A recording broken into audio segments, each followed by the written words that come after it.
আপনাদের অনেকেরই সন্তানেরা বর্তমানে ক্যাডেট কলেজ ভর্তি পরীক্ষার জন্য প্রস্তুতি নিচ্ছে। আবার অনেকে এখন ক্লাস 4 ক্লাস 5-এ পড়ে। আপনারা মনস্থির করেছেন যে ভবিষ্যতে তাদেরকে ক্যাডেট ভর্তি কোচিং করাবেন। তো আপনাদের একটা বড় প্রশ্ন থাকে সবসময় আমাদের কাছে যে ক্যাডেট কলেজ ভর্তি পরীক্ষার জন্য সাধারণ জ্ঞান অংশটা আমরা কিভাবে পড়াশোনা করতে পারি, বা আমার বাচ্চাকে আমি কিভাবে পড়াবো। একটা জিনিস আমাদের ট্রেডিশনাল কোচিং সেন্টাররা ভুল করে। তারা কি করে, একটা সাধারণ জ্ঞান বই থেকে, যেগুলো থেকে বিসিএস, ব্যাংক, চাকরি নিবন্ধন পরীক্ষা, সব পরীক্ষার যারা প্রিপারেশন নেয়, এরকম একটি বই ক্লাস 6-এর বাচ্চাকে ধরিয়ে দেয়। আমার নিজের ক্ষেত্রেও এরকম হয়েছিল 2015 সালে। কিন্তু এতদিন আমরা ক্যারিয়ার কলেজ ভর্তি পরীক্ষা নিয়ে পড়াশোনা, ক্যারিয়ার কলেজে পড়াশোনা, তারপর ক্যারিয়ার কোচিং নিয়ে কাজ করার পর আমরা যেটা বুঝতে পেরেছি, ক্যারিয়ার কলেজ ভর্তি পরীক্ষার যে সিলেবাসটা দেওয়া থাকে সেখানে খুবই অল্প কিছু বিষয় দেওয়া থাকে। এই অল্প কিছু বিষয় খুব ভালো মতো পড়াশোনা করলে কিন্তু বাচ্চার আর এত মানে কঠিনভাবে পড়াশোনা করার দরকার নেই। সো আজকে আমরা এই জন্যই দেখবো যে সিলেবাসে আসলে কি থাকে এবং এই সিলেবাসটা আমরা কিভাবে খুব সুন্দর করে গুছিয়ে শেষ করব। তো শুরু করি। আমরা যদি এখানে দেখি সিলেবাসের যে প্রথম যে 3টা পার্ট আছে, এই 3টা পার্টের মধ্যে কি আলোচনা করা আছে, 3টা বইয়ের নাম আছে। এগুলো কোন বই? এগুলো হচ্ছে ক্লাস 6-এর জাতীয় শিক্ষাক্রম ও পাঠ্যপুস্তক বোর্ড যে আছে আমাদের এনসিটিবি, সেইখানে তারা যে 3টি বই দেয় ক্লাস 6-এর বাচ্চাদেরকে। একটা হচ্ছে কি সাধারণ বিজ্ঞান, যে বিজ্ঞান বইটা, তারপর হচ্ছে বাংলাদেশ ও বিশ্ব পরিচয় এই বইটা, এবং তথ্য ও যোগাযোগ প্রযুক্তি এই বইটা। এই 3টা বই খুব ভালো মতো পড়তে হবে। কীভাবে পড়তে হবে? প্রতিটা চ্যাপ্টারে লাইন টু লাইন গুছিয়ে গুছিয়ে বুঝে বুঝে পড়তে হবে, যাতে যে কোনো ধরনের সত্য মিথ্যা, ছোট প্রশ্ন, তারপর মাল্টিপল চয়েস কোয়েশ্চেন, বড় কোয়েশ্চেন আসলে অ্যান্সার করা যায় গুছিয়ে। ঠিক আছে, এটা খুব ভালো মতো পড়তে হবে। তারপরে যে পার্টটা আছে আমাদের এখানে, এটা হচ্ছে সাধারণ জ্ঞান এবং আইকিউ এর যে পার্ট, সেটা। কিন্তু এখানে আপনারা যদি দেখেন যে কয়টা টপিক দেওয়া আছে, এইগুলো বাদে কিন্তু প্রশ্ন অবশ্যই করবে না। তারা কিন্তু টপিকগুলোকে ফিক্স করে দিয়েছে আমাদের। তাহলে কি বাচ্চাদেরকে এত কঠিন করে এত বেশি পড়িয়ে তো লাভ নেই। তার আসলে বর্তমানে যতটুকু দরকার তার এই ক্যারেক্ট করে চান্স পাওয়ার জন্য, হ্যাঁ, তাহলে তার ততটুকুই পড়া উচিত। সাধারণ জ্ঞানে যদি এত বার্ডেন দেওয়া হয় সব কিছু পড়িয়ে, সে কিন্তু বাংলা, ইংরেজি এবং গণিতে টাইম দিতে পারবে না খুব বেশি।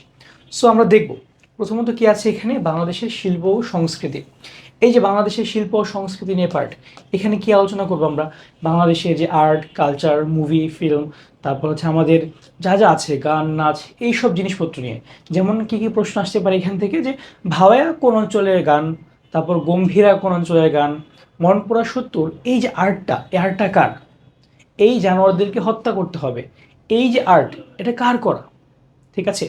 সো এরকমভাবে আমরা খুব ভালো মতো পড়ে ফেলতে পারবো। তারপর স্টপ জেনোসাইড, এই যে আমাদের একটা শর্ট ফিল্ম আছে, এই শর্ট ফিল্মটা কার বানানো? এই ধরনের কিছু গুরুত্বপূর্ণ প্রশ্ন আছে। সব কিছুই কি আমাদের পড়ে যেতে হবে খুব ভালো মতো। তারপর কি আছে এখানে, সশস্ত্র বাহিনী এবং ক্যাডেট কলেজ সমূহ। এই সশস্ত্র বাহিনী এবং ক্যাডেট কলেজ সমূহ থেকে যে প্রশ্নগুলো আসে, সেগুলো মানে কোন ধরনের প্রশ্ন আসতে পারে, যেমন বাংলাদেশে কতগুলো ক্যাডেট কলেজ আছে, প্রথম কোনটা, সর্বশেষ কোনটা, মানে প্রথম ক্যাডেট কলেজে প্রথম প্রিন্সিপাল কে ছিলেন, এরকম কিছু সহজ সহজ প্রশ্ন। তারপরে যে আমাদের সশস্ত্র বাহিনীতে কয়টা ভাগ? 3টা ভাগ, সেনাবাহিনী, বিমান বাহিনী, নৌবাহিনী। এই 3টা ভাগের মধ্যে মানে প্রথম কারা সেনাপ্রধান ছিলেন, বর্তমানে কারা আছেন, মানে কোথায় হয়েছিল, তাদের জন্ম ইতিহাসটা কি, বর্তমানে কোনো গুরুত্বপূর্ণ অ্যাচিভমেন্টস, হ্যাঁ, এই ধরনের কিছু বেসিক কোয়েশ্চেন্স আসে। এগুলো আমাদের গেল। বাংলাদেশ ও বিশ্বের ভৌগোলিক বিষয়াবলী, এই টপিকটা একটু বড়, কিন্তু এখানেও কিন্তু সব কিছু বিসিএস স্টাইলে পড়ানোর কোনো দরকার নেই। এখানে আমরা কীভাবে পড়াতে পারি বাংলাদেশ ও বিশ্বের ভৌগোলিক বিষয়াবলী? এগুলো এগুলো হচ্ছে, দেখেন যে বাংলাদেশের যে ম্যাপটা ধরে ধরে আসলে কোথায় কোন জেলা, কোন জেলাতে কি হয়, এরকমভাবে ধরে ধরে সব কিছু পড়তে হবে। দর্শনীয় স্থান, বাংলাদেশের ম্যাপে কোথায় লোকেশন, বিশ্বের মধ্যে কোথায় আমাদের লোকেশন, তারপর হচ্ছে জাতীয়তে কি হয়, মানে সকল দেশ সম্পর্কে। আমাদের 7টা মহাদেশ আছে, 5টা মহাসাগর আছে, সব কিছু নিয়ে গুছিয়ে একটু মোটামুটি আলোচনা ক্লাস 6-এর জন্য যতটুকু দরকার ঠিক ততটুকুই আমাদের পড়াতে হবে। তারপর এখানে কি আছে, বাংলাদেশ ও বিশ্বের সাম্প্রতিক বিষয়াবলী, মানে আপনার সন্তান যে ক্যারিয়ার কলেজে পরীক্ষা দিবে তার আগের একটা বছর ধরে কি কি ঘটনা ঘটেছে বিশ্বে, অনেক ঘটনায় কিন্তু বিশ্বে ঘটে যাচ্ছে। এগুলো নিয়ে একটু মোটামুটি বেসিক ধারণা রাখতে হবে। আপনার সন্তান যদি মোটামুটি নিয়মিত নিউজ পেপারের একটু হেডলাইন্সগুলো দেখে আর কারেন্ট অ্যাফেয়ার্স যে বইগুলো আছে এগুলো যদি দেখে, মোটামুটি সে কভার করে ফেলতে পারবে। তারপর এখানে কি হয়, খেলাধুলা, জাতীয় ও আন্তর্জাতিক। এই খেলাধুলার পার্টটাতে যতটুকু আমাদের দরকার, মানে বাংলাদেশ কেন্দ্রিক আর কোনো স্পেসিফিক বড় কোনো ইভেন্ট যদি থাকে, বিশ্বকাপ ফুটবল হতে পারে, ক্রিকেট হতে পারে, মানে বেসিক জিনিসপত্র, হ্যাঁ। তারপর হচ্ছে সাধারণ জ্ঞান ও বুদ্ধিমত্তা, এই পার্টটা কি বুদ্ধিমত্তা বা আইকিউ যেটাকে বলি আমরা। আইকিউতে কি নানান ধরনের ম্যাথ থাকতে পারে, ধারার ম্যাথ থাকতে পারে। এরকম এরকম একটা ধারা দিয়ে দিল, হ্যাঁ, এরকম একটা ধারা আসছে, এই যেরকম একটা ধারা। পরবর্তী কি, এটা আসলে কোন সিরিজ, এটা কি ফিবোনাচ্চি সিরিজ না কোন সিরিজ, এগুলো তাকে যদি বুঝিয়ে দেওয়া হয়, এটা কিন্তু কোনো রকেট সায়েন্স না, মানে কঠিন কিছু না, মানে মোটামুটি প্র্যাকটিস পড়াশোনা একটু গাইডলাইন হলেই কিন্তু কি হয়ে যাবে। তারপর এখানে আমরা কি দেখি, সাম্প্রতিক প্রযুক্তিগত আবিষ্কার এবং উন্নয়ন, এই যে পার্টটা আছে, এই প্রযুক্তিগত বর্তমানে আমরা কি দেখতে পাচ্ছি, বর্তমানে কি এআই, আর্টিফিশিয়াল ইন্টেলিজেন্স, এটা নিয়ে কি খুব বেশি রেভলিউশন হয়ে যাচ্ছে পৃথিবীতে। পৃথিবীতে সামনে যে কোন দিকে যেতে যাচ্ছে আমরা কিন্তু ভাবতেও পারছি না। সো এই ব্যাপারগুলো নিয়ে জানতে হবে, নতুন কোনো কিছু, নতুন কোনো চন্দ্র অভিযান হচ্ছে কিনা, আমাদের মঙ্গল গ্রহে কোনো অভিযান হচ্ছে কিনা, নতুন কোনো গ্রহ উপগ্রহ খুঁজে পাওয়া যাচ্ছে কিনা, এই ধরনের ব্যাপার স্যাপার নিয়ে আমাদের এই প্রযুক্তিগত উন্নয়ন এই পার্টটা পড়তে হবে। এটার জন্য কি খুব বেশি জিনিস পড়তে হবে না, স্পেসিফিক্যালি বিগত বছরে কোন ধরনের প্রশ্ন এসেছে সেগুলোকে অ্যানালাইসিস করে গুছিয়ে গুছিয়ে পড়তে হবে, তাহলেই কিন্তু আপনার সন্তান খুব ভালো একটা প্রিপারেশন নিতে পারবে, তার মাথায় বার্ডেনটা কম নিয়ে।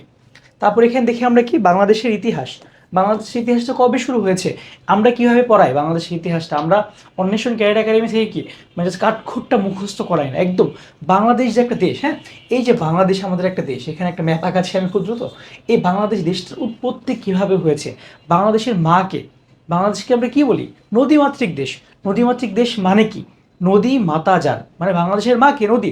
তাহলে বাংলাদেশের জন্ম কীভাবে হলো, এদিক থেকে কি গঙ্গা নদী বাংলাদেশে প্রবেশ করলো, পদ্মা হয়ে গেল, এদিক থেকে ব্রহ্মপুত্র আসলো, এদিক থেকে মেঘনা আসলো, এই যে তিনটা নদী আসলো, তারা কি ধীরে ধীরে পলি মাটি জমিয়ে জমিয়ে জমিয়ে জমিয়ে এই দেশটা তৈরি হয়েছে, ঠিক আছে।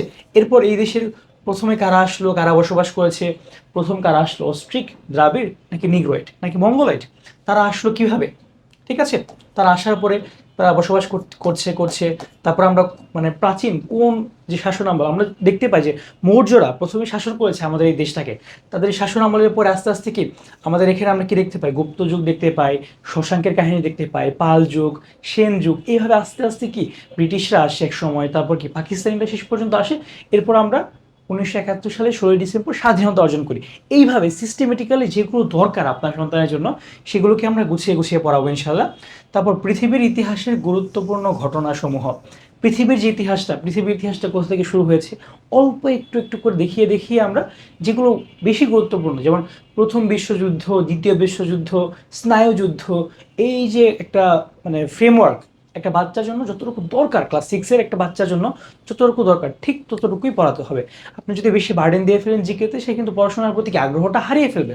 তারপর দেখি কি বিশ্ববরেণ্য ব্যক্তিত্ব, এখানে কি বিশ্ববরেণ্য ব্যক্তিত্ব বাংলাদেশেরও আছে, মানে পৃথিবীরও আছে, এই সব মিলিয়ে মানে কারা বেশি ফেমাস লোকজন তাদেরকে আমরা একটু পড়িয়ে দিলাম। এভাবে ইনশাল্লাহ যদি সাধারণ জ্ঞান প্রস্তুতি নেওয়া যায় তাহলে কিন্তু চমৎকার একটা প্রিপারেশন নেওয়া সম্ভব। সো আপনারা যারা আপনার সন্তানকে অন্য কোথাও পড়াচ্ছেন সেখানে খুব ভালো মতো সিস্টেমেটিক্যালি পড়াচ্ছে না, তাহলে কিন্তু আপনার সন্তান পিছিয়ে যাবে। সো আমি সাজেস্ট করবো কি, আপনারা যদি এখনও মানে অফলাইন বলেন অনলাইনে যেখানে বলেন না কেন, আপনারা যদি দেখেন যে আপনার সন্তানকে ঠিক মতো প্রিপারেশন নেওয়ানো হচ্ছে না, তাহলে আপনার কি করা উচিত, আপনার দ্রুত আমাদের সাথে যোগাযোগ করা উচিত। আমরা আমাদের এই ক্যাডেট অন্বেষণ 2026 এই কোর্সটার মাধ্যমে আমরা কি করছি, ক্যাডেট এবং প্রি ক্যাডেট কোর্সটা করাচ্ছি। এখানে আমাদের শতভাগ এক্স ক্যাডেট টিচার প্যানেল এবং আমরা যারা অনেক বছর ধরে পড়িয়ে পড়িয়ে অভিজ্ঞ হয়েছে আমাদের তত্ত্বাবধানে প্রতিটা সিলেবাস প্রণীত হবে, প্রতিটা ক্লাস নেওয়া হবে, ঠিক আছে। সেখানে আমরা কি দিচ্ছি, আমাদের সপ্তাহে 5 দিন ক্লাস থাকবে, মাসে 4টি পরীক্ষা থাকবে সাপ্তাহিক, প্রতি সপ্তাহে আমরা পড়াও ধরি, তারপর ভাইবার জন্য পূর্ণাঙ্গ প্রস্তুতি আমরা নিতে সাহায্য করি। ভাইবার প্রস্তুতি কিন্তু অল্প দিনে নিলে হবে না, এটা কিন্তু টাইম টাইম নিয়ে সিস্টেমেটিক্যালি একদম বছরের শুরু থেকে আমরা ভাইবার প্রস্তুতি নেওয়া হবে, এবং আপনার সন্তান কীভাবে একজন পূর্ণাঙ্গ মানুষ এবং একজন স্মার্ট একজন মানুষ এই আমাদের 21st সেঞ্চুরিতে এসে সে কীভাবে অন্যদের সাথে চলাফেরা করবে, ইন্টারাক্ট করবে, কীভাবে নিজেকে একজন গ্লোবাল সিটিজেন হিসেবে বিশ্বের সামনে তুলে ধরতে পারবে, সব কিছু আমরা ইনশাল্লাহ শিখাবো।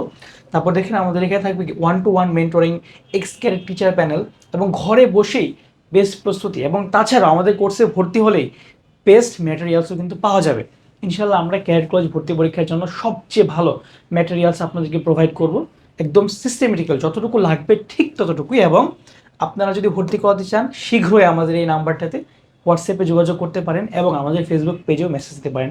ইনশাল্লাহ আপনার বাচ্চার প্রস্তুতি হবে একদম সেরা, 1 বছর পরে আপনার সন্তান ইনশাআল্লাহ খাকি পোশাক পরে আপনার সামনে আসবে, সে একজন ক্যাডেট হবে। আপনাদের সবার ইচ্ছা পূরণ হোক। ধন্যবাদ সবাইকে। আসসালামু আলাইকুম।